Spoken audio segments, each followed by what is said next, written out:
Okay, so we're going to move on to our second keynote address this morning by Gonzalo Vazquez Prokopec here at Emory. And what I'm talking today is about a journey through 14 years of work that we've been doing to try to understand how is that mobility matters, like one of the questions that was asked. I'm doing this through the lens of a complicated system, which are vector-borne diseases. Why they're complicated? Because we now have to understand the mobility and interaction between humans, but also vectors and the environment that surrounds them. And what I'll do is break down our journey through different components that I divided into what I consider was the first order effect of mobility, which is defining exposure. And then we'll move into the more deeper and complicated nature of mobility, which is how is that this second order effect in that mobility interacts with other variables to define onwards transmission and even the outcome of interventions. And again, as a vector biologist, ecologist, we use a metric because it's complicated to measure risk. And one of the common metrics used is how many mosquitoes are in a house, how many mosquitoes are by persons living in the house, for instance. And you can go back to this really important paper by Woolhouse where they describe that that distribution is really aggregated, defining this 80-20 rule, right? Now that paper came long ago, and as evidence started mounting, we realized that the heterogeneity that we see in the distribution of vectors doesn't translate in risk. And what that means is that while these aggregates of measures of risk, like mosquitoes, in a way could be quantified, they are not predictive for the risk that humans would actually get infected and potentially transmit the pathogen. And the reason why is because, as I said, vector-borne diseases are quite complicated. This graph, in a way, shows, let me put my glasses, so this graph shows how complicated they could be. It's an updated, in a way, graph from the old Ross-McDonald model, but incorporating all the evidence we have about how mosquitoes and humans interact. And as you can see, we have components of the mosquito larval habitats, right? So they grow in a water habitat and then they develop into adults, keeping in mind mosquitoes have those two phases. And then humans come into play through a process that was coined key encounters. Key encounters are those encounters that would lead a mosquito getting infected from a human or an infectious mosquito infecting a human. And defining those key encounters is not just where mosquitoes are. As you can see in this circle, there are many components that involve not only where humans and mosquitoes move, what's the spatial signal of the environment where they are, but also something I'll talk about, which is who are they biting. So then the key question is where and when those key encounters occur, and how can we really look at mobility from a perspective that would give us that answer. And what I'll do is talk about dengue, because dengue has all the combinations of complexity to address this question. It's not only 4 viruses, serotypes, there's also a symptoms-related impact of which virus is infecting. The first infection would lead mild symptoms. A secondary infection would lead to what we call antibody-dependent enhancement. People would get severely ill. Some of them would die. There's no vaccine, so anything we study is in the context of really natural immunity occurring. And as you see in this figure, there are many components and heterogeneity that pile up to really make dengue complicated. But the key actor here is this, Aedes aegypti, the mosquito. I like to show this photo just to see not only how beautiful they are, but also how complicated and efficient as vectors they are. This is really what we call the roach of the mosquito. They live inside houses, preferentially biting humans. And they not only preferentially bite people, but they do it very often, every day and a half, compared to a malaria vector that would bite every 6 days, which means contact rates are really high, right, comparing to other vector-borne diseases. At the same time, we call them lazy. If they have food and water, they don't move. And the range of these vectors is about 30 to 100 meters. And you'll see that that really matters. The other key attribute is that they bite during the day. It's not where the bed nets are placed and you sleep, which happens for malaria, is where you go during the daytime activities, right? And what's really striking, and I used an old figure just to show that, is that we're looking at a vector-borne disease, indirect transmission, extrinsic incubation periods, a very lazy vector that doesn't move much. And at the same time, when you look at outbreaks, if I don't tell you this is dengue, you would tell me this is a novel coronavirus, this is flu, in that the epidemic really piles up very quickly, exponentially and very rapidly. And also, if you look at these dots, in spatial scale, it spreads really rapidly and throughout the city. So we cannot harmonize those two components by what I told you about the vector. So maybe what's going on is that we have an effect, a driver of transmission that is not really looking at the vector, but looking at humans. In the year 2008, we got funded by the NIH to look at basically challenging the common assumption of dengue at that time. And the common assumption was that infection occurs at the house, and because infections are in the house, we just should control and spray houses where cases live. Now, given that the mosquitoes bite during the day, we have an alternative to that, is that if human mobility matters, maybe the locations in the daytime activities that people go play a role. And then we can disaggregate if exposure and onwards transmission across that array of locations. So that's where this idea of key encounters come to place. Maybe the key encounters are driven by humans' mobility and their exposure. When we were looking at this, it was quite challenging, and some of the mentions in the previous talk, actually we had to experience those. How do we measure and quantify mobility? We use GPS data loggers, really efficient, in a place in the Amazon rainforest. Complicated, we cannot just deploy them throughout. We went to houses and did mobility interviews. We found that that actually is a great tool because it not only provides locations, but also gives you context. You know, where people go and what are they doing. And now we had a problem, which is geocoding. And anybody working with mobility will tell me, yes, you know, the biggest problem is not thinking about mobility, it's how do you geocode your data about mobility. But the first insight, actually, that I can provide you comes from a study we did in Australia, where they don't have those problems. Dengue invades Australia, Cairns, you know, if you didn't go, a beautiful city in northern Queensland. Dengue invades, as it invades, it produces an outbreak.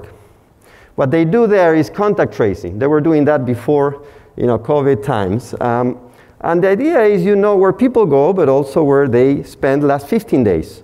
Keeping track that we're looking at an extrinsic incubation period and intrinsic incubation period. So 15 days in a way is looking ahead.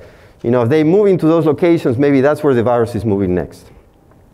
So what this map shows you in the greater Cairns area is, in black are the addresses where people lived. Every case, over 600 cases in this outbreak, and in orange are all the contact locations. Right? So you can imagine that this is basically a graph of locations that are connected by people visiting them. So this provides a unique opportunity to start looking at basically what we call transmission chains, right? Where is the virus moving throughout this susceptible population that it's susceptible because dengue doesn't circulate very often there. So what we did is looking at spatial analysis. That's one of the first approaches we use, statistics. There's a way of looking at space-time interaction.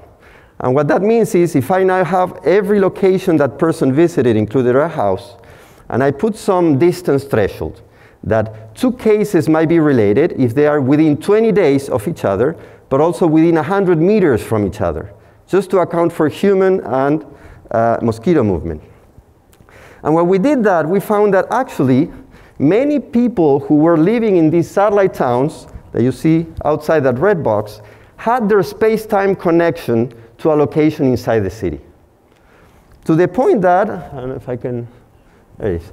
To the point that what this graph is showing you is the network of each town that we see in this graph, but the circle inside is telling you what proportion of the cases in that town occurred in that town. So Palm Cove, this town in the north, has 0 proportion. That means the case that occurred there didn't get infected there. Our analysis put a putative exposure location actually somewhere else, and this arrow indicates where that place was. The place was the city of Cairns, right? The same for other locations. What's interesting is 95% of the people living in the city had an exposure and space-time interaction inside the city, right? If you see this graph, you might look at a meta-population. You might be looking at this network of mobility-driven exposure and contacts that now lead to the idea that contacts are not just happening where people live, but potentially also in those other locations. This still was statistical. Another way you can look at this data is by networks, right? So we have what we call a bipartite graph. And the people and locations interact. One individual will go to multiple locations, and you can run the same analysis as I told you, but in a network. Now what we did here is one exercise. We look at just the houses of the cases, just houses alone. And we were only able to link 276 cases. When we analyze and integrate the contact locations, many more linkages appear. And what that means is that in a way we're able to reconstruct in a much more detailed fashion where is the virus going and how are people getting exposed. So this is one of the first, in a way, insights about mobility from the idea of where people are going and how are they linked to exposure. But still, this analysis is not telling us where and when contacts occur. We just know, that those cases were linked within space-time bounds. To answer that question, I'll take you to another location here in the Americas, Iquitos, in the middle of the Peruvian rainforest, where we've been doing work since over 20 years ago. Oriel Quitron and myself, we joined in the year 2008. And since the year 2012, we've been working on a PO1 project looking at that specific approach, which is how mobility and exposure defines key encounters. And what we did is basically modify this idea of contact tracing to capture and quantify mobility. How did we do that? Is basically we had a cohort of people living in neighborhoods. Some of those kids got sick. As they got sick, we could capture information about where they've been and then quantify in those locations other active infections. When we did that, we actually found something remarkable. We can use those data to recreate what many of you know as the offspring distribution, which is how many secondary cases occur given one individual being infectious. In this case, this is not an offspring distribution because we're looking at the number of active infections within what we call activity spaces. It will be the spatial relative of the offspring distribution. What's really fascinating is that when we look at these, we can fit these to different distributions. A negative binomial is the one that fits the best. And also when you look at the K of the negative binomial, we see tremendous heterogeneity, less than 1 on that distribution. Other thing we can do with this that is commonly done is looking at this Pareto fraction, right? So the 80-20 rule. And in this case, it's not 80-20, it's 66-34. So 34% of the activity spaces contributed with 66% of the cases. Significant aggregation from the perspective of humans. But we had a problem, right? So we went back and say we have these units that are accounting for significant number of cases. Those should be the units that have the most mosquitoes. And when we went there, we actually found no association between number of cases in the activity space and number of mosquitoes. So one problem with that is that basically we can quantify this heterogeneity, but we don't know why is that mosquitoes are not really explaining risk. So that takes me to the second part, which is to address mobility, we have to look at this second order effect, which is mobility interacting with other factors that are defining where people go and where key encounters occur. And we call that coupled heterogeneities. How do we picture that? Imagine that we have this, which is the offspring distribution. So individuals here would be those who are contributing the most, the super spreaders. For the mosquito world, we may assume that those are the ones that move a lot, that are highly infectious, that they attract a lot of mosquito bites, and they also encounter a lot of mosquitoes in their activity space, right? That would be the logical one. But we have a problem. If we actually incorporate now information on disease manifestation, how ill they are, maybe we might have ways of moving these in that now these individuals might not be the ones most infectious because if they're in a way highly symptomatic, right, they might not move much. So they might stay home. So then we have a negative correlation or coupling between severity of infection and mobility. At the same time, if they're highly ill, they might have high fever. It means that they attract a lot of mosquito bites. So then there's a positive correlation between biting attractiveness and infectiousness with severity. So then this coupled nature of heterogeneities means that manifestation of different variables and different factors may interact to define who is the most infection or the super spreader. And this is not new, by the way. If you go back to the paper by Woolhouse, they actually explained that 80-20 rule was just founded on a key principle, which is there's no correlation that might be moving away, the 20-80 rule, by the factor they measured, which was infectiousness. If infectiousness didn't correlate well with exposure and transmission, then they didn't see that. Another important piece of evidence came from a paper long ago by Jacob Coella looking at malaria. And in that paper, what they did, very elegantly, what he did is looking at R0 as a function of two variables. In this case, we're looking at variables that actually are infectiousness and number of mosquitoes, but in which he added a covariance factor. So he included a way of incorporating this coupling between these two variables and explaining this new R0 that was a bit more heterogeneous in that regard. So we took those equations with Alex Perkins long ago, and just to tell you this idea of coupled heterogeneities, we made a toy model in which we look at R0 in the presence of no correlation among infectiousness and contacts. Right? So infectiousness, it's individuals infecting a lot or less, contacts having a lot of mosquitoes biting them or less. And when there's no coupling, of course, R0 doesn't change. If there's a positive correlation or coupling between them, you might have an increase as the strength of correlation increases. If there's a negative coupling, you'll see a reduction. That's the key principle that drives that equation of Coella, that our predictions of key encounters might be dictated by these coupled heterogeneities. There's a challenge, though. How do we get the data? And that's what we mentioned in the previous talk. Getting the data are critical. So I'll walk you through some of the principles we used. I have 17 minutes, so I'll be good on time for this, which is trying to look at these arrows, at these lines.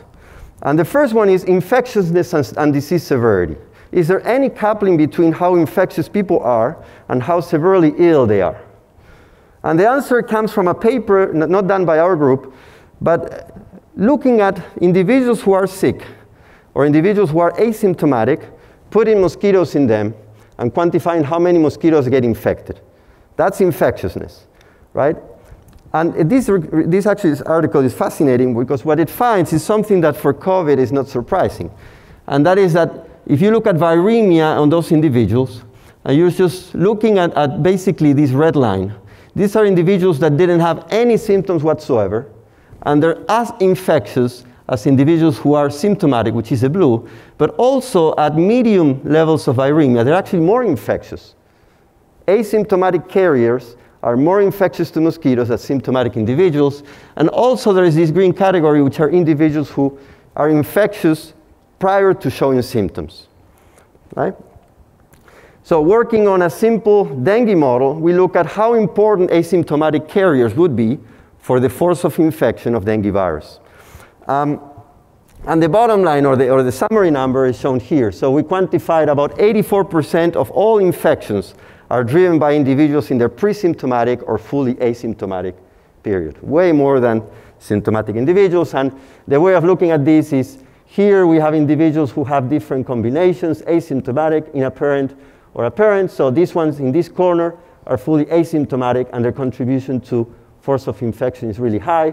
And here we have the fully symptomatic, and their contribution is really low. If I would change anything on the graph, it would be the color ramp. But other than that, you get the picture. The other big coupling, and this is a key for mobility, are people who are more sick, moving less. So Catherine Shaver, a PBE student who graduated, went to Iquitos, and we did surveys daily on individuals who were sick. And she actually asked questions, where did you go yesterday? Where did you go the day before? And also quantified 30 days after symptoms, where did they go? So in a way, the healthy versus the sick mobility patterns. And as you see in this graph, in the first one here, number of locations visited. When they're the first 3 days, they basically go nowhere.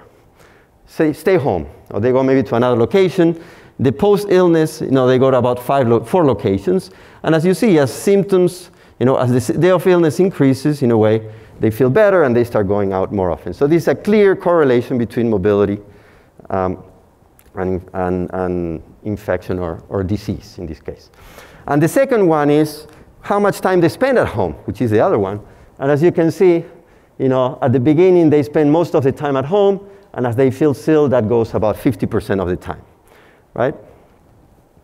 This is another metric we use is just to correlate, which is quality of well-being. 0 would be dead, 1 would be perfectly alive and happy. And as you can see, the quality of well-being increases as day of illness increases, which means there is a correlation between the mobility and how sick they feel. But the critical thing for us is that the first 3 days of illness, which are the critical for viremia, that's where virus peaks, might be the critical to look at. It's something we cannot see if we're looking in aggregates of exposure during the 7 or 10 days of illness. And this is where things get complicated and messy, which is if we want to assess that question, we need to start coupling every one of these pieces now into what I call a master model, looking at mobility, disease severity, infectiousness, and the final one, which is biting attractiveness. How do we do that is we took a model developed by Alex Perkins, which was already complicated, a stochastic model, spatially explicit. It's simulating just a generic city, nothing related to Iquitos in this case. And what we did is we took that model and incorporated all these beats. We have time course of viremia that leads to time course of infectiousness by day of illness, right? We have people who could be pre-symptomatic and fully symptomatic. We have a households model in that individuals are moving and connected on a day-to-day basis given how ill they are. And we have parameters that are actually varying over time, all these coming from actual data. So we have, the model has a susceptible and different infectious periods, which could be pre-symptomatic, and just for simplicity, we divide it in days, the first 3 days, 4, 6, 7 to 9, and then above. And you see here the levels of infectiousness coming from that paper that I show you, how mobility was incorporated by time at home and also the locations they visit. And finally, we had a key parameter, which all of you know. Do I get bit by mosquitoes a lot or not? So my daughter is a magnet for mosquitoes, so she would be around here, and most people are not that, really highly attractive.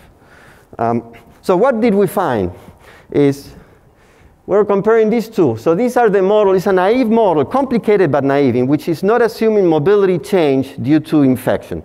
So people have the same mobility throughout the whole period. And what we're looking is how many simulations an outbreak occurred. These are stochastic models. Not all the simulations would lead to outbreaks. It's about 53%.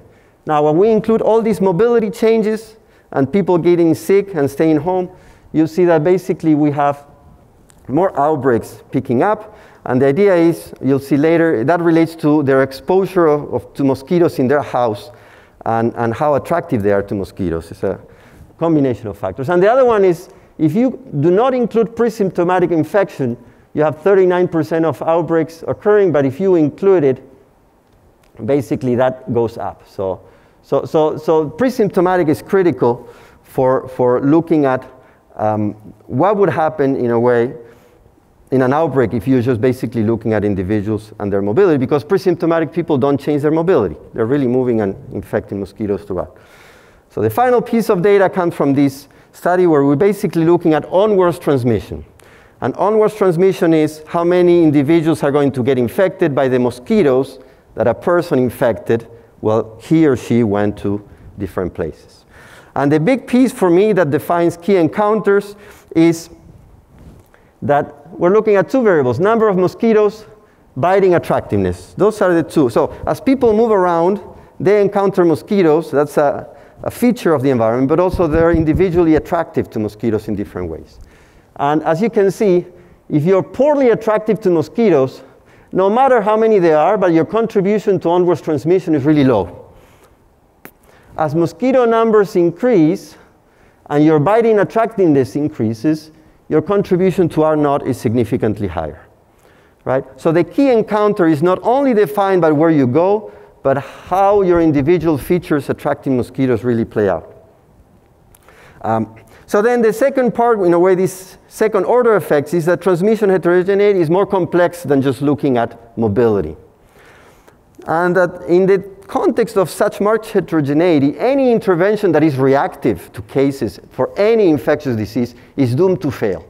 Why? Because we're not accounting for pre-symptomatic infection, we're not accounting for exposure that happens by asymptomatics, and in the case of dengue, vector control is always reactive to where cases are. So vaccines will solve the problem, as you'll see in a couple of slides, but it's not the only solution. So in the 2 minutes I have, I'll show you what are we doing now with this data. So it's really difficult to quantify who is infectious to mosquitoes and go chase them. But we can use this mobility data to improve clinical trial design and analysis. We got together with a bunch of colleagues a few years ago to try to address that question. How is that mobility could be incorporated into trial analysis? And we can see mobility in a way in a clinical trial as, think of clusters being treated with an insecticide or with a genetically modified agent and clusters not treated. So we can use mobility as a way of weighting how much time people are spending in treatment. Right? So in this graph, you'll have some individuals that are basically 100% of the time and others that are 0% of the time. And what we can do with that information, if we have it, which is we can ask surveys in our trial, where do you go and how much time you spend home, is we can calculate like a probability density function of time in coverage by those individuals, right? And then the idea of a simple, protective efficacy, as we call it, in that the risk of the treatment versus the risk of the control, what we can do is now weight the risk of the treatment area by just the time in coverage. And that's what this equation, in a way, is telling you. That sounds great theoretically, but one thing we're doing is we're actually putting this in practice. The NIH gave us funding to run this really large clinical trial in the Yucatan, where we're looking at the intervention applying insecticides to control mosquitoes preventively. It's called targeted indoor residual spraying. And the idea is this trial has these clusters, and these clusters we have spraying, and every one of the 4,000 kids are going to be monitored for infection, and as we monitor for infection, we look, who are going to be sick given the mobility patterns. All right, just to finish, I'm on time. I hope you understand mobility matters, and matters in a more complex way than where just people goes. And the idea is we have to integrate tools. We cannot just look. One thing we learn is one single intervention alone is not going to work. And we proved that with a study where we're looking at combining vaccines and vector control, in that we have much higher synergies than if we do it by themselves. And with that, thanks everybody, and thank you for your time.